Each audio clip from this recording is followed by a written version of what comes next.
Ini ya, aku akan nyeritain tentang istri Raja Henry ke-8 yang ketiga, yaitu yang namanya Jane Seymour. Jadi Jane Seymour itu katanya sih ya menjadi satu-satunya istri yang paling dicintai oleh Raja Henry ke-8 dan satu-satunya istri yang bisa memberikan putra laki-laki kepada Raja Henry VIII. Jadi Jane Seymour ini dikenal dalam sejarah Inggris sebagai Ratu Inggris, istri ketiga Raja Henry ke-8, dan dia lahir di Wolfhall, Wiltshire antara Oktober 1507 sampai 1508. Kenapa? Kok di antara? Soalnya zaman dulu anak perempuan itu dianggap tidak terlalu berharga, tidak seperti anak laki-laki. Makanya banyak banget kelahiran dari anak perempuan yang tidak diingat-ingat sama orang tuanya. Assalamualaikum warahmatullahi wabarakatuh. Ketemu lagi dengan aku Irestia di channel YouTube-nya Irestia Story yang akan ceritain kisah-kisah horor, menyeramkan, atau kisah-kisah seperti sekarang di sejarahnya Inggris. Jadi kalau misalnya teman-teman semuanya yang belum pada subscribe dan baru nonton, tolong dong langsung klik tombol subscribe biar mendapatkan notifikasi setiap kali aku upload video yang baru. Dan yang udah pernah nonton video-video yang sebelumnya ya, udah ada 1, 2, 3 episode aku nyeritain tentang sejarah Inggris. Yang keempat ini ya, aku akan nyeritain tentang istri Raja Henry ke-8 yang ketiga, yaitu yang namanya Jane Seymour. Jadi Jane Seymour itu katanya sih ya menjadi satu-satunya istri yang paling dicintai oleh Raja Henry ke-8 dan satu-satunya istri yang bisa memberikan putra laki-laki kepada Raja Henry VIII.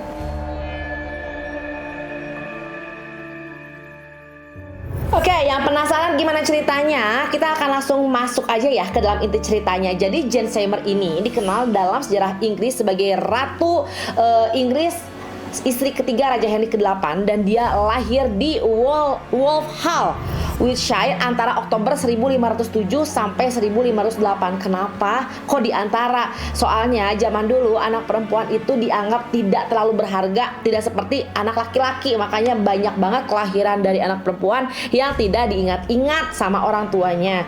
Nah, kebetulan Jane Seymour ini adalah anak pertama dari 10 orang bersaudara, ya, gitu. Jadi ayah Jane namanya itu John Seymour. Keluarga Seymour ini sebenarnya dia punya kekayaan yang lumayan, punya perkebunan sebanyak 1.200 hektar, dan ayahnya menjabat sebagai penjaga hutan Severnake di Wiltshire selama berabad-abad. Dan dia sendiri, ayahnya ini, menjabat sebagai sheriff lokal dan hakim perdagangan. Hakim perdamaian. Nah, jadi meskipun keluarga ini memiliki perkebunan yang sangat luas, tapi tidak dikategorikan bangsawan saat itu ya. Paling maksimalnya bangsawan desa kali ya. Sementara ibu dari Jane Seymour ini namanya Margery Wentworth, dan dibandingkan dengan suaminya, justru Margery ini yang punya darah keturunan bangsawan ya. Dia merupakan keturunan dari Edward III, yang mana dulu Edward itu adalah penguasa Inggris di abad pertengahan selama 50 tahun. Terus ibunya, si Lady Margery ini, digambarkan sebagai sosok perempuan yang pendiam, cantik, penurut, gak banyak ngomong, dan sifatnya ini ternyata menurun pada anaknya. Jadi Jane ini memang dia tidak secantik Catherine of Aragon ataupun Anne Boleyn ya. Jadi cantiknya biasa aja lah, tapi dia itu pendiam, penurut. Pokoknya kalau misalnya tipikal istri yang penurut dan istri idaman laki-laki yang apa kata suami diikutin aja, nah inilah si Jane ini ya. Apalagi kalau misalnya dia dijadikan nyonya rumah, pekerjaan urusan memasak, menjahit, menyulam, dia udah jagonya. Apalagi katanya nih hasil sulaman. Jadi Jane Seymour itu sempat membuat permadani yang dia sulam sendiri, dan hasil sulamannya ini dipajang di istana Hampton Court selama 150 tahun. Ya, jadi tipikal ibu rumah tangga sejati dan idaman lah pokoknya. Dan dikabarkan si Jane ini ternyata belum menikah nih sampai usianya menjelang 20-an gitu. Karena di pertengahan tahun 1520 ada kabar Jane mau dijodohkan dengan William, anak dari Robert Dormer. Yang mana pernikahan tersebut batal karena dianggap keluarga Jane tidak mampu membayar mahar kepada keluarga William. Jadi kalau zaman dulu di Inggris itu yang bayar mahar bukan cowok tapi ceweknya gitu, karena gagal nikah ya. Akhirnya Jane bekerja di kerajaan Inggris, sama bapaknya dimasukin, udah Jane kamu daripada kagak kawin-kawin, udah mendingan kamu kerja aja di kerajaan Inggris jadi dayangnya. Siapa tahu, harapan mereka tuh sebenarnya siapa tahu Jane itu bisa menikah dengan salah satu keluarga yang pangkat kedudukannya itu lebih tinggi dibandingkan dengan keluarga mereka. Jadi kayak ingin memperbaiki, bukan dari segi ekonomi ya, karena kalau dari segi ekonomi keluarga mereka hidup dengan nyaman, tapi dari segi kedudukan, tingkat kebangsawanannya lah, dia ingin pengen naik gitu ya. Nah, siapa sangka ternyata takdir menentukan Jane justru menikah langsung dengan Raja Henry VIII. Jadi Jane itu tiba di Greenwich Palace dekat London pada paruh pertama tahun 1527, yang kalau misalnya dihubung-hubungkan di tahun yang sama itulah Anne Boleyn kembali dari Prancis datang ke Inggris untuk melayani Catherine of Aragon. Jadi sebenarnya kedatangan Anne Boleyn sama si Jane Seymour ini dia datang di tahun yang sama. Sehingga kalau misalnya bisa kita simpulkan, Jane itu adalah saksi hidup perjalanan cinta Raja Henry VIII dari mulai Catherine of Aragon, kemudian berpindah ke Anne, dan akhirnya tahtanya datang ke dirinya sendiri. Jadi Jane Seymour ini bekerja di istana kerajaan di 5 tahun terakhir kekuasaan Catherine of Aragon, dan Catherine itu sejujurnya menjadi salah satu idola lah ya buat Jane ini. Jadi Jane ini melihat semua hal yang terjadi di istana ya, dari hubungannya Henry dengan Catherine, alasan Henry menceraikan Catherine, kemudian bagaimana tingkah lakunya Anne untuk bisa menjadi ratu, sampai ke kegusaran Raja Henry yang tidak kunjung diberikan anak oleh si Anne, sampai akhirnya Anne dipenggal. Itu semua Jane melihat gitu ya, melihat historikalnya seperti apa. Jadi kan si Jane Seymour itu pertama kali datang, dia itu kan kerjanya sebagai dayang dari Ratu Catherine. Ratu Catherine yang diceraikan, diasingkan, akhirnya dia jadi dayang Ratu Anne ya kan? Jadi dayang Ratu Anne. Nah, ketika hubungan Henry sama Anne itu merenggang, nah itu tuh di saat Anne lagi hamil, tapi hamilnya bukan hamil anak pertama yang jadi Elizabeth itu ya, tapi hamil ketiga yang dia keguguran. Nah, di saat itu Henry itu memang sudah agak mulai muak sama Anne yang dinilainya tidak penurut ya, suka membantah, selalu melawan, berkatanya juga sering kali kasar karena memang dia lebih cerdas gitu. Nah, akhirnya di saat Anne lagi hamil yang ketiga, Raja Henry itu udah punya banyak selingkuhan. Nah, salah satunya dia mendekati si Jane ini. Nah, karena Jane ini merupakan saksi hidup cerita bagaimana Anne yang awalnya ditawari jadi selingkuhan Raja Henry akhirnya menjadi ratu. Nah, Jane itu belajar dari dia belajar dari Anne. Dia kayak jinak-jinak burung merpati, dideketin sama Raja Henry, dia malu, tapi ketika dikasih hadiah, jadi ada satu momen di mana Raja Henry itu udah kepincut ya, jatuh cinta sama si Jane.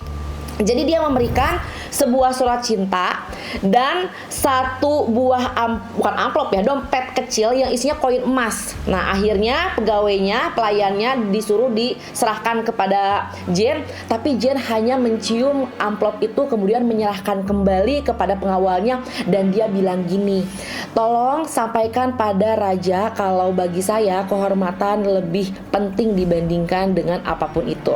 Saya bersedia beribu-ribu kali mengalami kematian dibandingkan saya harus menggadaikan kehormatan saya. Nah, tolong sampaikan pada raja, simpan hadiah ini baik-baik untuk saya, dan tolong berikan kembali kepada saya jika saya sudah menjadi istri sah dari beliau." Dia belajar banget tuh ya, deja vu banget, pokoknya kayak alurnya itu tuh dia copy paste dari ceritanya si Anne. Tapi meskipun cara mendekati Raja Henry itu sama kayak Anne, tapi kan mereka tuh beda sifat. Nah, si Jane ini kan memang dia orangnya lebih pendiam, penurut gitu ya. Meskipun secara fisik dia nggak cantik-cantik banget dan nggak pintar-pintar banget. Jadi memang dari keluarganya tidak memprioritaskan Jane untuk untuk mendapatkan pendidikan yang tinggi seperti Anne Boleyn. Jadi dia tuh ya bahasa Inggrisnya biasa aja, bahasa Prancis juga cuma bisa sedikit-sedikit, beda lah sama Anne. Nah, mungkin itulah justru yang menjadi daya tarik Jane bagi Raja Henry VIII, karena Raja Henry ini udah ngalamin nih punya istri yang cantik, yang pinter, tapi karena kepintarannya justru sering berantem gitu ya, sering berdebat lah. Jadi dia udah muak banget saat itu sama Anne, dan dia menemukan sosok yang dia inginkan, yang dia dambakan, yaitu seorang istri yang lembut ya. Kalau dibilang cantik kan tetap cantik, tapi meskipun tidak secantik Anne, dia lumayan cantik, dia lembut hatinya, dan dia jago masak, jago nyenengin suami lah intinya. Akhirnya dia berpikir gimana caranya untuk menceraikan Anne. Nah, buat teman-teman yang penasaran gimana tindak tanduk Raja Henry menceraikan Anne sampai sampai melemparkan tuduhan palsu berupa perzinahan, incest, dan pengkhianatan, dan akhirnya Anne dihukum mati, dipenggal itu ya, nanti kamu nonton di video aku yang sebelumnya ya, karena kita fokus untuk menceritakan si Jane ini. Nah, singkat cerita, Raja Henry VIII ini sudah berhasil untuk mengeksekusi Ratu Anne dan Jane tunangan sama Raja Henry tepat 1 hari setelah eksekusi Ratu Anne. Jadi Ratu Anne itu kalau nggak salah dieksekusi tanggal 19 Mei. Tanggal 20 Mei-nya mereka tunangan, dan beberapa hari kemudian mereka nikah, dan akhirnya Jane Seymour jadi Ratu Inggris, menggantikan kedudukan Ratu Anne. Nah, terus bedanya lagi si Jane sama si Anne ini ya, karena Anne ini pada saat dia menjadi Ratu Inggris, dia itu kurang disukai oleh rakyat Inggris ya. Pertama karena memang cara dia menjadi Ratu Inggris itu karena merebut tahtanya nggak bener lah ya. Semua orang Inggris pada sayang banget sama Ratu Catherine, diasingkan gara-gara si Anne ini. Nah, ternyata Ratu Anne ini banyak musuhnya, banyak orang-orang yang ingin menjatuhkan kedudukannya ya. Kalau di sini ada yang aku lihat di sini ada salah satu adalah Thomas Cromwell yang merupakan perdana menterinya Inggris yang membisikkan tentang ide untuk menjatuhkan Anne itu dengan tuduhan perselingkuhan, itu si Thomas Cromwell ini. Jadi dia tuh adalah orang kepercayaan Raja Henry. Nah, jadi hubungan terlarang antara si Jane Seymour sama Henry ini ternyata mendapatkan dukungan dari banyak pihak, termasuk rakyatnya sendiri, karena mereka ingin memang, aku nggak mau punya ratu seperti Ratu Anne. Ya udah deh, kamu mendingan hubungan aja sama si Jane, biar Jane aja jadi ratunya. Jadi banyak yang ngedukung mereka. Jadi ada juga rumor-rumor yang menyebutkan bahwa Jane ini memang sudah diatur nih ketemu sama si Henry ini, diatur sama petinggi-petingginya supaya Anne bisa turun dari tahtanya. Oke, dan akhirnya tepat di tanggal 30 Mei 1536 Raja Henry menikah dengan Jane. Jadi kalau nggak salah 11 hari setelah Anne dieksekusi. Nah, ini kan yang menarik di sini adalah Raja Henry VIII ini kan menikah gara-gara ingin punya keturunan laki-laki, ya nggak sih? Nah, si Jane ini cerdik. Ingat nggak kalian, aku pernah cerita di video-video sebelumnya bahwa Mary, yaitu putri sematawayang dari Ratu Catherine, itu diasingkan dan dicoret namanya dari daftar tahta pewaris, ya nggak sih? Nah, di zaman si Jane inilah dia meminta Raja Henry untuk mengembalikan Mary, anak pertamanya itu, ke dalam istana dan mengembalikan namanya sebagai salah satu daftar pewaris tahtanya. Orang-orang akan beranggap dia, wah Jane ini hatinya luas banget ya, soalnya dia mau menerima anak dari Ratu Catherine. Nah, padahal sebenarnya alasan kenapa Jane ini ingin menarik kembali Mary ke dalam istana adalah biar dia nggak terlalu beban, karena dia tahu nih istri pertama sama kedua masalah perceraiannya pasti gara-gara anak. Nah, dia takut jaga-jaga andai nanti dia tidak bisa melahirkan, terutama anak laki-laki sesuai dengan keinginan Raja Henry, minimal sudah ada orang yang mendapatkan pewarisnya. Kebayang nggak kalau misalnya si Mary tidak ditarik lagi ke istana, terus dia belum punya anak, wah beban mental, nanti takutnya nasib dia sama kayak ratu sebelumnya gitu ya. Nah, tapi ternyata beberapa bulan kemudian Jane hamil. Jadi di awal tahun 1537 Jane hamil, dan Raja Henry senang banget. Di saat momentum persalinan, Raja Henry sampai membuat upacara khusus dengan menyiapkan 2000 senjata ya untuk mengawal proses kelahiran anaknya gitu. Nah, cuman kelahiran anaknya itu agak sulit. Jadi udah ditunggu berjam-jam kemudian, hari besok besoknya itu anak nggak brojol-brojol, padahal Jane ini dia sudah mengalami kontraksi hebat sehingga dia sampai kelelahan. Oke. Nah, jadi kan kalau zaman sekarang kalau misalnya anaknya itu sungsang, ya kan, itu kan ya udah tinggal sesar aja. Atau misalnya aduh ini udah dua malam nih ibunya nggak bisa ngelahirin, ya udah deh ambil jalur sesar. Nah kan kalau zaman dulu tidak secanggih sekarang. Jadi karena diketahui anak yang akan dilahirkan oleh Jane ini lagi kondisinya itu tidak memungkinkan untuk jalur melahirkan normal, akhirnya diambillah operasi sesar yang pada saat itu operasi sesarnya itu jangan harap kayak ada suntik bius untuk menahan sakit, kemudian ada jahitan yang bisa menyatu dengan kulit, enggak. Jadi benar-benar dalam keadaan, kebayang nggak, dalam keadaan kita kita sadar itu pisau ditusukin ke perutnya, ya, kemudian dikeluarkan bayinya, dijahitnya juga pakai alat yang seadanya.